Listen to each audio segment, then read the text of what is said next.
Thank you for joining me today. It's Brian Gubernick, and welcome to the No Days Off podcast, where we believe that every single day brings a new opportunity to get better.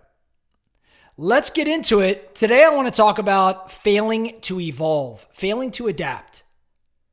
And not just failing to adapt in business, but also in life in general. Now, failing to evolve can be a death sentence, because the only thing that is in fact constant is change. We've all heard that quote before. The only thing that is constant is change. The decision to not adapt, the decision to not evolve, can absolutely kill your finances, can kill your relationships, can kill your health, could shut down your business. Not changing as the world changes, not changing as circumstances change, digging your heels in and crossing your fingers and hoping that things work out can really be detrimental. Now, the secret is, of course, knowing what in fact to change and when to do it. Let's go through a few companies right now that, didn't adapt to different scenarios, didn't change. First one that everybody loves to talk about is BlackBerry. Some people listening today probably have no idea what BlackBerry even is. But for many of us, probably remember that BlackBerry had about 3/4 of the personal phone business. It was the dominant force well before iPhone and other players came into the mix. BlackBerry had it owned, but because BlackBerry did not evolve and because they were anchored to or married to their current technology and believed it was the right choice, they dug their heels in, and as a result, iPhone came out with a keyboard and a tool in a phone that was dramatically different than what BlackBerry presented. Another company to talk around about Blockbuster, always a great one. Blockbuster didn't evolve. Blockbuster was married to its brick and mortar store, its VHS, and DVD rental structure. And then other companies like Redbox and Netflix showed up and started a different distribution network for movie rental, and that eventually evolved into streaming. Blockbuster was killed as a result. How about Toys R Us? Toys R Us was more than just a chain of stores. It was literally a destination where children's fantasies came to life. The story of Toys R Us, however, teaches us that success in business requires not only nostalgia, but also adaptation and innovation, and they weren't innovative. Families, kids started finding different ways to go about getting their experiences and their toys, and the brick and mortar Toys R Us model faded. How about MySpace? So much more than a social network. It was a digital canvas for millions of people to display their personalities and their passions.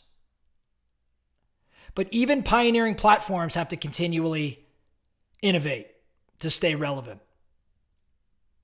One of my favorite examples, and the last one I'll give you right now, is the company Kodak. Kodak was a pioneer in photography. They captured the moments that have shaped this world. Now, the common belief is that Kodak missed the opportunity of getting into digital photography, but that was not exactly the case. Yeah, they failed, but not because of lack of digital photography innovation. They actually got into digital photography and did a fairly decent job. It mastered the business of digital printing, just as printing itself was about to be replaced by digital viewing.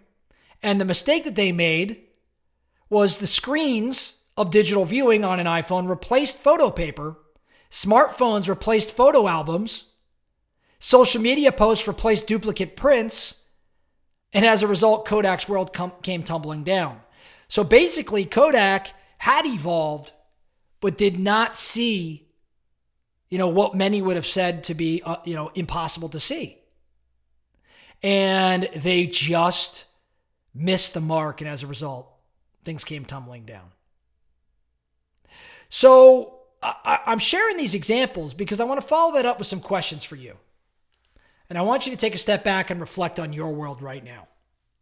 What are some things that you are currently committed to in your business, in your finances, in your health, in your relationships, that if you don't change, it could potentially cause you future harm? So what are some things that you are currently so committed to in business, finances, health, relationships, that if you don't make a change, you could potentially cause yourself some future harm?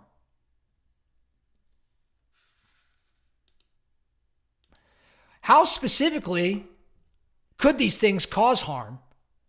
And who would they affect in your world right now?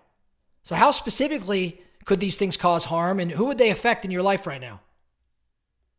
Some pretty deep questions. If you fail to make change, what could be the harm, and who does it impact?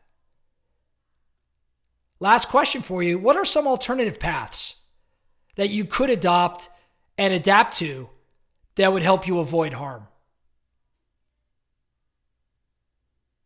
So these questions I'm asking and the time I'm taking between these questions, I want you to think about them. I want you to process them. I want you to, again, recognize that failing to evolve can be disastrous, can ruin your business, ruin your finances, ruin your life if you are so dead set, heels dug in, and unwilling to make change. And I ask the questions I ask right now so that you bring attention to the things that maybe you are so anchored to, you are so committed to, it's caused you to be blind around potential changes that need to be made, and as a result could potentially harm you in the future and harm others. So think around those things that are your focusing questions for today. Now, those that do embrace change, those that do seize the moment, those that are calculated and strategic and take action, aggressive action at that, those individuals do more than just persevere. Those individuals thrive.